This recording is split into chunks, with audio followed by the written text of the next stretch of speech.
তোমরা যারা ক্যালকাটা ইউনিভার্সিটির আন্ডারে থার্ড সেমিস্টারের ছাত্রছাত্রী আছো এবং তোমাদের রাষ্ট্রবিজ্ঞান সাবজেক্টে অনার্স আছে, তোমাদের জন্য আজকের ক্লাসটা খুবই গুরুত্বপূর্ণ। আজকের ক্লাসে তোমাদের ডিএসসিসি 3 পেপার থেকে একটি গুরুত্বপূর্ণ বড় প্রশ্নের উত্তর নিয়ে আলোচনা করব। প্রশ্নটা হচ্ছে, উদারনীতিবাদের বিবর্তন আলোচনা করো বা উদারবাদের বিবর্তন আলোচনা করো। আর তোমরা যারা ইংলিশ ভার্সনের স্টুডেন্ট আছো, তোমরাও আজকের ক্লাসটা দেখো, কারণ আজকের প্রশ্নের উত্তরটা তোমরা ইংলিশেও পেয়ে যাবে।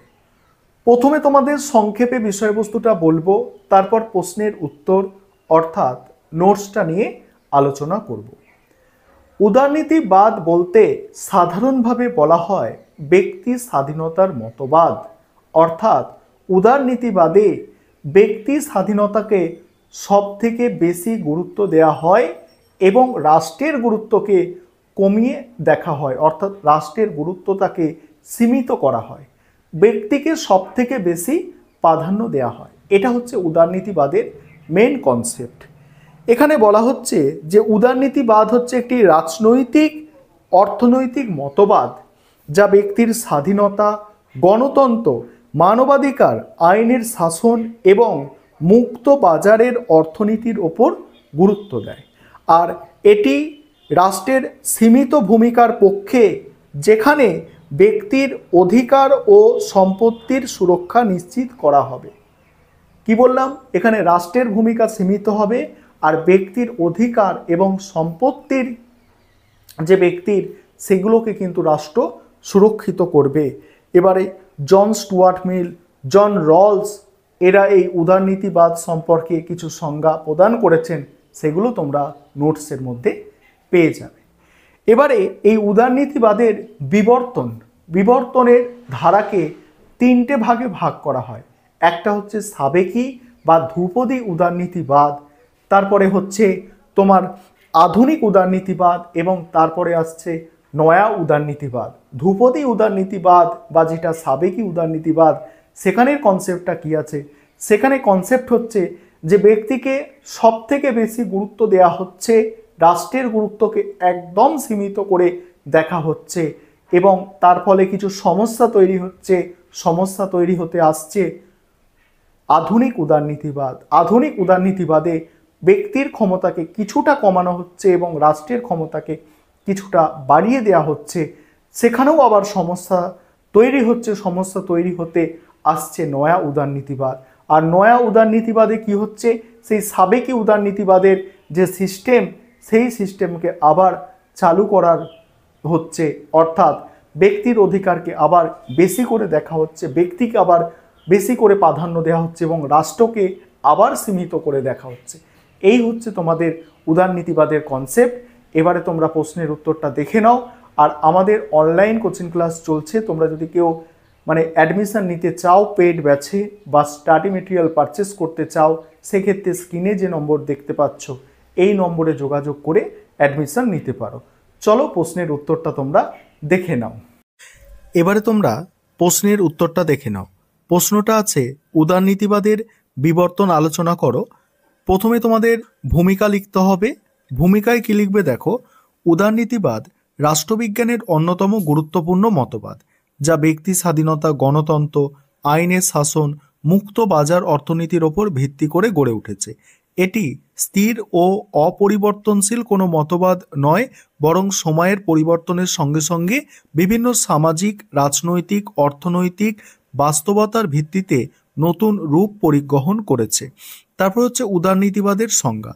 উদারনীতিবাদ একটি রাজনৈতিক ও অর্থনৈতিক মতবাদ যা ব্যক্তি স্বাধীনতা, গণতন্ত্র, মানবাধিকার, আইনের শাসন এবং মুক্ত বাজার অর্থনীতির ওপর গুরুত্ব দেয়।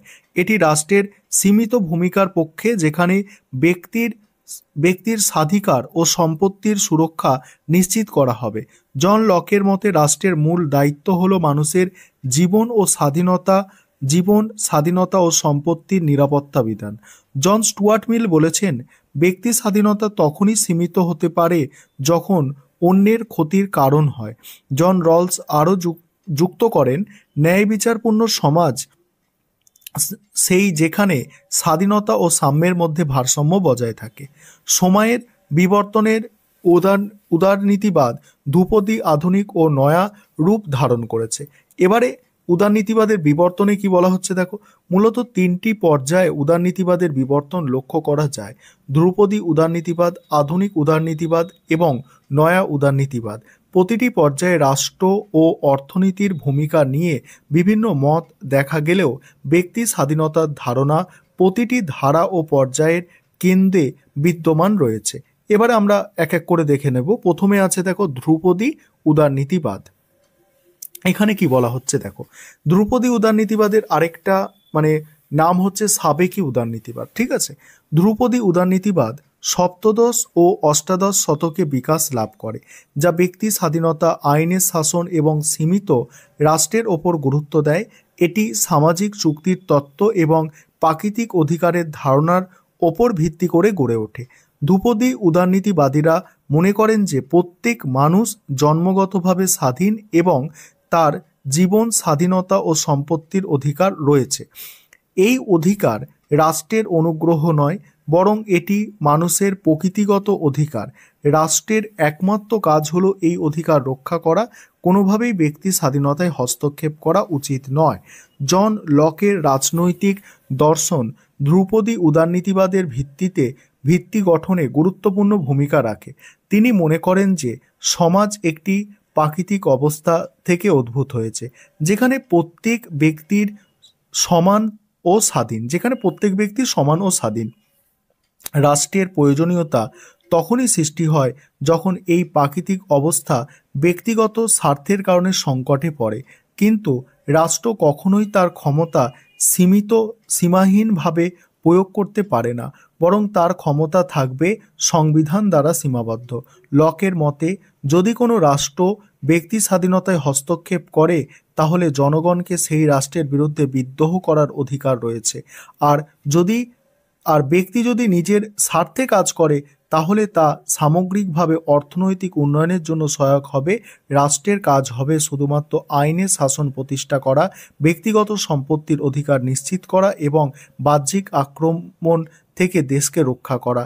এই দৃষ্টিভঙ্গির ফলে শিল্প বিপ্লবের সময় ইউরোপের মুক্ত বাজার অর্থনীতির বিকাশ ঘটে এবং ধ্রুপদী উদারনীতিবাদের জনপ্রিয়তা লাভ করে। তবে ধ্রুপদী উদারনীতিবাদের সীমাবদ্ধতাও স্পষ্ট হয়ে ওঠে।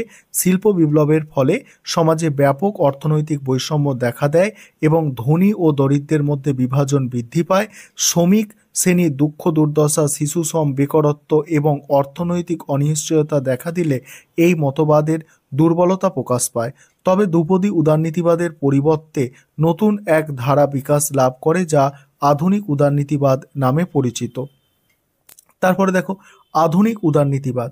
এখানে কি বলা হচ্ছে, ঊনবিংশ ও বিংশ শতাব্দীতে ধ্রুপদী উদারনীতিবাদের সীমাবদ্ধতা স্পষ্ট হয়ে ওঠে, বিশেষত শিল্প বিপ্লবের পরবর্তী সময়ে অর্থনৈতিক বৈষম্য, সামাজিক নিরাপত্তার অভাবের কারণে। আধুনিক উদারনীতিবাদ মূলত এই সমস্যাগুলির সমাধান প্রদানের জন্য বিকশিত হয় এবং ব্যক্তি স্বাধীনতার পাশাপাশি রাষ্ট্রের কল্যাণকর ভূমিকার ওপরে জোর দেয়। জন স্টুয়ার্ট মিল আধুনিক উদারনীতিবাদের অন্যতম প্রধান প্রবক্তা। ধ্রুপদী উদারনীতিবাদ যেখানে ব্যক্তি স্বাধীনতাকে নিরঙ্কুশ বলে মনে করে, সেখানে মিল যুক্তি দেয় স্বাধীনতা যথাযথ প্রয়োগ নিশ্চিত করতে রাষ্ট্রের কিছু হস্তক্ষেপের প্রয়োজন হতে পারে। তিনি মনে করেন যে রাষ্ট্রকে এমন ব্যবস্থা গ্রহণ করতে হবে যাতে স্বাধীনতা কেবলমাত্র ধনীদের জন্য সীমাবদ্ধ না থাকে, বরং সমাজের সকল স্তরের মানুষ এর সুফল ভোগ করতে পারে। তিনি বলেন যে ব্যক্তি স্বাধীনতা তখনই উপকারী যখন তা বৃহত্তর সমাজ কল্যাণের সাথে সামঞ্জস্যপূর্ণ থাকে। তারপরে আছে দেখো অর্থনৈতিক ক্ষেত্রে জন মেইহার্ড কেইসন আধুনিক উদারনীতিবাদের বিকাশে গুরুত্বপূর্ণ ভূমিকা রাখে। তিনি লাসেজ ফেয়ার নীতির সীমাবদ্ধতা চিহ্নিত করেন এবং দেখান যে মুক্ত বাজার অর্থনীতি সর্বদা কার্যকরভাবে কাজ করে না। মন্দা ও অর্থনৈতিক সংকটের সময় যদি বাজারে হস্তক্ষেপ না করে, রাষ্ট্র যদি বাজারে হস্তক্ষেপ না করে, তাহলে বেকারত্ব ও দারিদ্র্য বেড়ে যাবে। কেইনস মনে করেন যে রাষ্ট্রকে সক্রিয়ভাবে বিনিয়োগী ও জনকল্যাণমূলক কর্মকাণ্ড পরিচালনা করতে হবে যাতে অর্থনীতিতে স্থিতিশীলতা বজায় থাকে এবং জনগণের জীবনযাত্রার মান উন্নত হয়। ফলে আধুনিক উদারনীতিবাদ একটি কল্যাণমূলক রাষ্ট্রের ধারণাকে সামনে আনে, যেখানে শিক্ষা, তারপরে স্বাস্থ্যসেবা, শ্রমিকদের অধিকার, ন্যূনতম মজুরি নিশ্চিত করার জন্য রাষ্ট্র কার্যকর ভূমিকা পালন করবে। তারপরে কি বলা হচ্ছে দেখো, নয়া উদারনীতিবাদ। নয়া উদারনীতিবাদ এখানে কি বলা হচ্ছে দেখো, বিংশ শতাব্দীর শেষের দিকে, বিশেষত 1970-এর দশকে যখন বিশ্ব অর্থনীতি মন্দা পড়ে এবং কল্যাণমূলক রাষ্ট্রের ব্যয়ভার বেড়ে যায়, তখন নয়া উদারনীতিবাদের উত্থান ঘটে। এটি মূলত ধ্রুপদী উদারনীতিবাদের অর্থনৈতিক নীতিগুলির পুনর্জীবন ঘটায় এবং আধুনিক উদারনীতিবাদে রাষ্ট্রীয় হস্তক্ষেপের ধারণাকে চ্যালেঞ্জ করে। নয়া উদারনীতিবাদীরা মনে করে যে কল্যাণকর রাষ্ট্রের অতিরিক্ত হস্তক্ষেপ ব্যক্তি স্বাধীনতা, অর্থনৈতিক প্রবৃদ্ধির পথে বাধা সৃষ্টি করে। ফলে তারা বাজারমুখী সংস্কার, বেসরকারীকরণ, সরকারি খাতে সীমিতকরণ এবং ব্যবসার ওপর নিয়ন্ত্রণ কমানোর ওপর গুরুত্ব দেন। মিল্টন ফ্রিডম্যান এবং ফ্রেডরিক হায়েক নয়া উদারনীতিবাদের অন্যতম প্রধান প্রবক্তা। তারা যুক্তি দেন যে সরকার যদি অর্থনীতিতে কম হস্তক্ষেপ করে তাহলে ব্যক্তি স্বাধীনতা রক্ষা পাবে এবং বাজার কার্যকরীভাবে পরিচালিত হবে। নয়া উদারনীতিবাদের ফলে বিশ্বব্যাপী মুক্ত বাজার অর্থনীতি এবং বিশ্বায়নের প্রভাব বৃদ্ধি পায়, তবে এর ফলে অর্থনৈতিক বৈষম্য বেড়ে যায় এবং ধনী ও দরিদ্রের মধ্যে ব্যবধান বৃদ্ধি পায়, যা একে সমালোচনার মুখে ফেলে। এবার কি বলা হচ্ছে দেখো, উপসংহার। সেখানে কি বলা হচ্ছে, উদারনীতিবাদে বিবর্তন মূলত ব্যক্তি স্বাধীনতা ও রাষ্ট্রের ভূমিকার মধ্যে ভারসাম্য খোঁজার প্রচেষ্টার মধ্যে দিয়ে সংগঠিত হয়েছে। ধ্রুপদী উদারনীতিবাদ ব্যক্তি স্বাধীনতার উপর অধিক গুরুত্ব দিলেও আধুনিক উদারনীতিবাদ রাষ্ট্রের কল্যাণমূলক ভূমিকার প্রয়োজনীয়তা অনুভব করে। নয়া উদারনীতিবাদ পুনরায় বাজারমুখী নীতির ওপর জোর দেয়, কিন্তু এটি নতুন সামাজিক অর্থনৈতিক চ্যালেঞ্জের সৃষ্টি করেছে। বর্তমান বিশ্বে উদারনীতিবাদের ভবিষ্যৎ নির্ভর করছে প্রযুক্তির উন্নয়ন, অর্থনৈতিক ন্যায়বিচার এবং পরিবেশগত স্থায়িত্বের মতো বিষয়গুলির সাথে এর অভিযোজনের ওপর। এবার তোমরা যারা ইংলিশ ভার্সনের স্টুডেন্ট আছো তোমরা প্রশ্নের উত্তরটা দেখো। এবার তোমরা যারা ইংলিশ ভার্সনের স্টুডেন্ট আছো তোমরা প্রশ্নের উত্তরটা দেখে নাও। আর আমাদের ইংলিশ ভার্সনের স্টাডি মেটেরিয়াল কিন্তু তৈরি আছে। তোমরা যারা স্টাডি মেটেরিয়াল পারচেস করতে চাইছো অবশ্যই তোমরা যোগাযোগ করতে পারো। দেখে নাও, সম্পূর্ণ প্রশ্নের উত্তরটা তোমরা দেখে নাও।